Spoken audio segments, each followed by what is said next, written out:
जी को जब विदा करते हैं, पर्दे के पीछे उनकी पत्नी रमाबाई रहती है। रमाबाई अम्बेडकर सामने आती है और कहती है कि बाबा साहब, किसी के सुहाग को छीनना अच्छी बात नहीं है, आप ऐसा काम करिए कि हमारा भी काम बन जाए और उनका भी कुछ नुकसान न हो।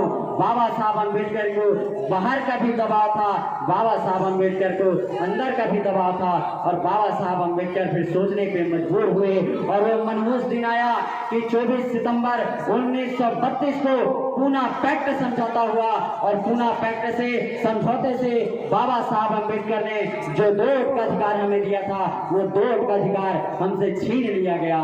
फिर ये देश आजाद हुआ और देश आजाद होने के बाद बाबा साहब अम्बेडकर जीत कर गए और 15 अगस्त 1947 को देश आजाद हुआ। 7 अगस्त 1947 को बाबा साहब अम्बेडकर विधानसभा में गए और बाबा साहब अम्बेडकर ने हमारा मुकद्दर भारतीय संविधान की रचना कर डाली और 26 जनवरी 1950 को भारत का संविधान इस देश में लागू हो गया। बाबा साहब अम्बेडकर ने इस देश के संविधान को जब सौंपा, बाबा साहब अम्बेडकर अपने रूम में आकर बैठ गए और फिर अपने रूम में आकर बैठने के बाद बाबा साहब अम्बेडकर सोचने लगे। आंख बंद कर बाबा साहब अम्बेडकर सोच रहे थे कि उनकी आंखों से आंसू बहने लगी। उसके जो सहपाठी थे, जो कार्यालय में रहने वाले लोग थे, उन्होंने पूछा कि बाबा साहब, आज तो खुशी का दिन है, आपकी आंखों में आंसू कैसा? तो बाबा साहब अम्बेडकर ने कहा कि एक वक्त था जब मेरा बेटा राज रत्नम मेरी गोद में अपने प्राण त्याग दिए। उस वक्त में मेरे पास कफन के लिए पैसे नहीं थे, लेकिन आज मैंने भारत का मुकद्दर बदल दिया है। अब इस देश में किसी भी अम्बेडकर का बेटा कफन के लिए नहीं तरसेगा। और बाबा साहब अम्बेडकर ये कहते हैं कि मैंने रानी के पेट का ऑपरेशन कर दिया है। अब इस देश में जो भी राजा पैदा होगा वो रानी के पेट से नहीं, बल्कि अब इस देश में राजा पैदा होगा तो बैलेट पेपर से पैदा होगा।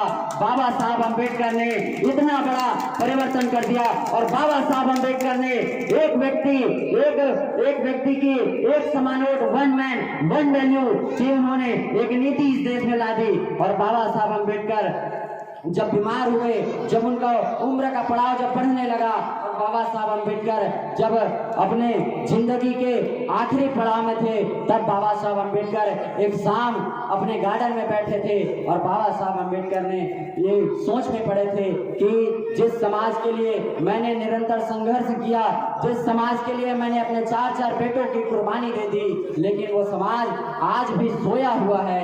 मुझे उस दिन की चिंता है जब मैं जीवित नहीं रहूंगा। तो उनके जो नानक चंद रत्तू थे, उनको उन्होंने कहा कि मेरा एक काम करना और मेरा जो आखिरी संदेश है। कई लोगों ने कहा, बाबा साहब अम्बेडकर की सारी बातें कह दी। बाबा साहब अम्बेडकर ने जाने से पहले हमें एक आखिरी संदेश दिया। बाबा साहब अम्बेडकर ने कहा कि मैं भी चाहता हूं कि इस देश में जिन लोगों को दबाया गया, जिन लोगों को सताया गया, वो लोग भी इस देश की राजनीति में आए और राजनीति में आकर इस देश की शासन सत्ता अपने हाथ में ले। बाबा साहब अम्बेडकर ने कहा था कि जाकर अपने घर के दीवारों पर लिख दो कि हमें इस देश का हुक्मरान बनना है। लेकिन समाज की दुर्भाग्य देखिए, लोग गए और घर के सामने शुभ लाभ लिख दिया, सुस्वागत लिख दिया। ये लिखना भूल गए कि हमें इस देश का हुक्मरान बनना है।